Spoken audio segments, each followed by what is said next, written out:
Another way to divide the unit circle is to divide it into 12 sections. Dividing it into 12 sections will give us another set of values that are very common in trigonometry.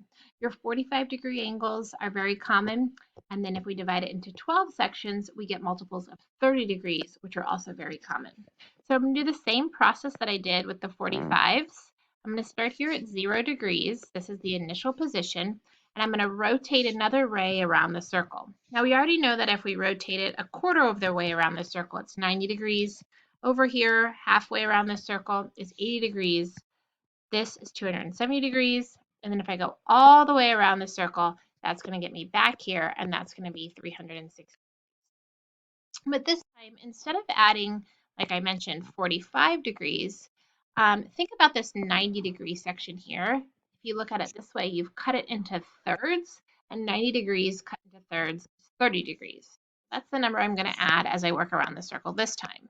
So this guy here is 30 degrees, 60 degrees. Add 30 more, you'll get to 90. 30 more will be 120, then 150 and 180.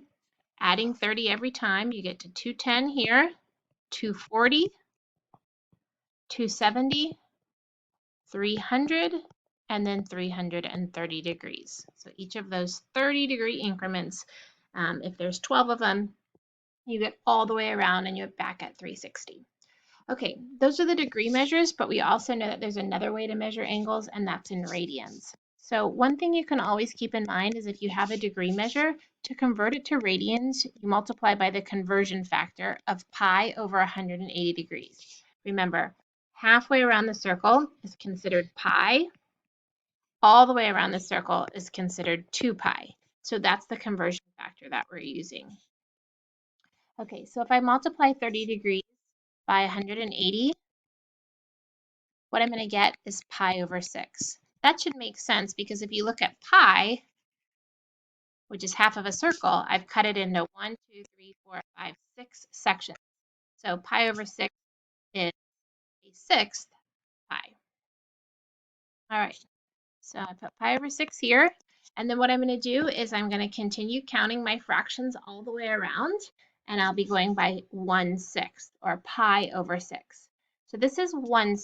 The next one would be 2/6. Now, 2/6 is not a reduced fraction, and we always reduce our fractions on the unit circle. So 2/6 is actually pi over 3. 1/6, 2/6, 3/6. 3/6 is the same thing as pi over 2. Sorry, pi over 2.